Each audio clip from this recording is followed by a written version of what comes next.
प्रणाम मित्रों। तो चलिए आज हम लोग जयशंकर प्रसाद जी की जीवनी को पढ़ते हैं। जयशंकर प्रसाद जी का जन्म 30 जनवरी 1889 ईस्वी में उत्तर प्रदेश के काशी में एक प्रतिष्ठित कान्यक उपजवैश्य परिवार में हुआ था। इनके पिता देवी प्रसाद थे। वह पैतृक से सूरती और तंबाकू का व्यापार करते थे और काशी में अत्यंत सम्मानित व्यक्ति थे। अतः प्रसाद जी का पालन पोषण अत्यंत सुखमय वातावरण में हुआ था। वह क्वींस कॉलेज बनारस में केवल 7वीं कक्षा तक ही पढ़ सके, क्योंकि 12 वर्ष की अवस्था में ही इनके पिता की मृत्यु हो गई। यानी कि जब जयशंकर प्रसाद जी 12 वर्ष के थे तभी उनके पिता का देहांत हो गया था। सारा कारोबार इनके बड़े भाई शंभू रत्न को संभालना पड़ा और इन्हें भी उनकी सहायता के लिए स्कूल छोड़ना पड़ा। इसके पश्चात स्वाध्याय द्वारा उन्होंने संस्कृत, पाली, उर्दू और अंग्रेजी भाषाओं तथा साहित्य का गहन अध्ययन किया। वे इतिहास, दर्शन, धर्मशास्त्र और पुरातत्व के प्रकांड विद्वान थे। प्रसाद जी अत्यंत शांत, सौम्य तथा गंभीर प्रवृत्ति के व्यक्ति थे। धीरे धीरे उनकी कविता के प्रति रुचि बढ़ने लगी।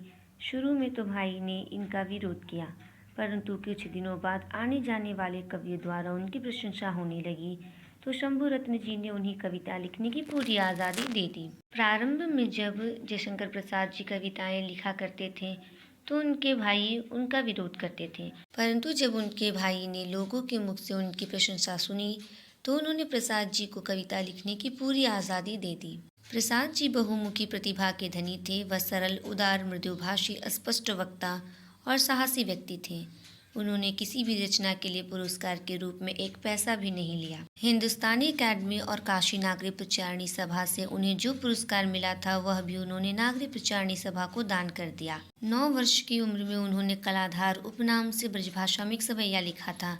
यानी कि जब वे 9 वर्ष के थे तभी से उन्होंने कविता लिखना प्रारंभ कर दिया था। आरंभिक रचनाएं ब्रजभाषा में लिखी, जिसे छोड़कर धीरे धीरे हिंदी में आ गए। उनके मामा अंबिका प्रसाद गुप्त संपादित इंदु पत्रिका में उनकी प्रथम रचना प्रकाशित हुई।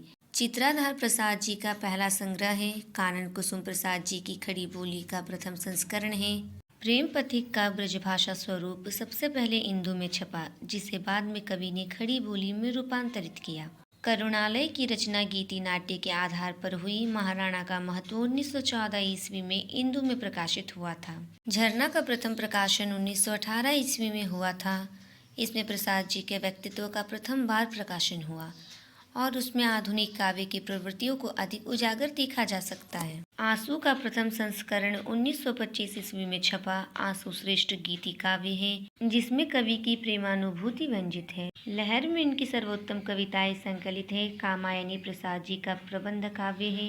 इसका प्रथम संस्करण 1935 ईस्वी में हुआ। सन 1937 ईस्वी में राज्यक्षमा के कारण इनकी मृत्यु हो गई। प्रसाद जी छायावाद के प्रधान स्तंभ हैं। वे मुख्य रूप से कवि थे, लेकिन उन्होंने नाटक, उपन्यास, कहानी, निबंध आदि अनेक साहित्य विधाओं में उच्च कोटि की रचनाओं का सृजन किया है।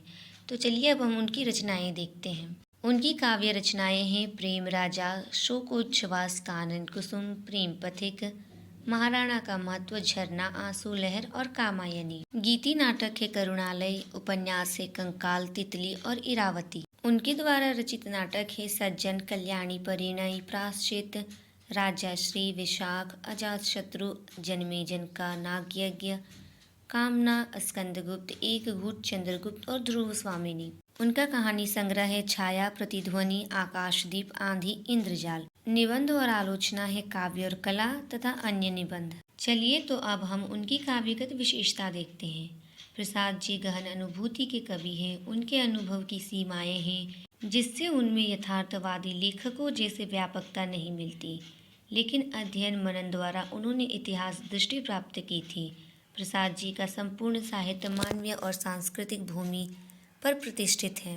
प्रेम, सौंदर्य आदि की अनुभूतियाँ उनकी मानवीयता से संबंध रखती है। उनके नाटकों में एक सांस्कृतिक पुनरुत्थान का प्रयास है। अनुभूति की गहनता, लाक्षणिक शैली, गीतिमयता, प्रेमानुभूति, सौंदर्य चेतना, कल्पना तत्व, सांस्कृतिक भावना, आदर्शवादी दृष्टि, आत्म प्रकाशन आदि के गुण, छायावादी गुण प्रमुखता से उनकी रचनाओं में अभिव्यक्त हुआ है। प्रसाद जी की कविताओं में मनोवैज्ञानिकता, दार्शनिकता तथा सांस्कृतिक भूमि का समावेश देखा जाता है। कवि समाज में समस्या पूर्तियों से प्रसाद जी की कविताओं का आरंभ हुआ।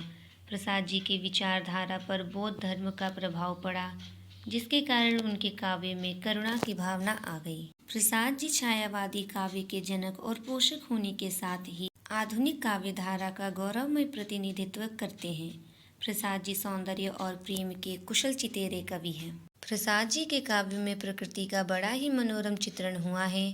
प्रसाद जी के काव्य में प्रकृति के माध्यम से रहस्यात्मक अनुभूति की अभिव्यक्ति होती है। प्रसाद जी की कविताओं में देशभक्ति और देश प्रेम भी देखने को मिलता है।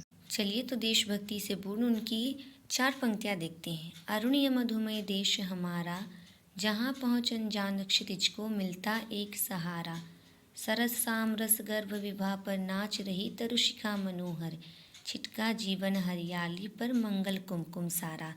इन पंक्तियों के माध्यम से कवि ने भारत देश की विशेषता को बतलाई है और यह पंक्ति उनकी काव्य रचना कार्नेलिया के गीत से लिया गया है। यहीं पर उनकी जीवनी समाप्त होती है। धन्यवाद।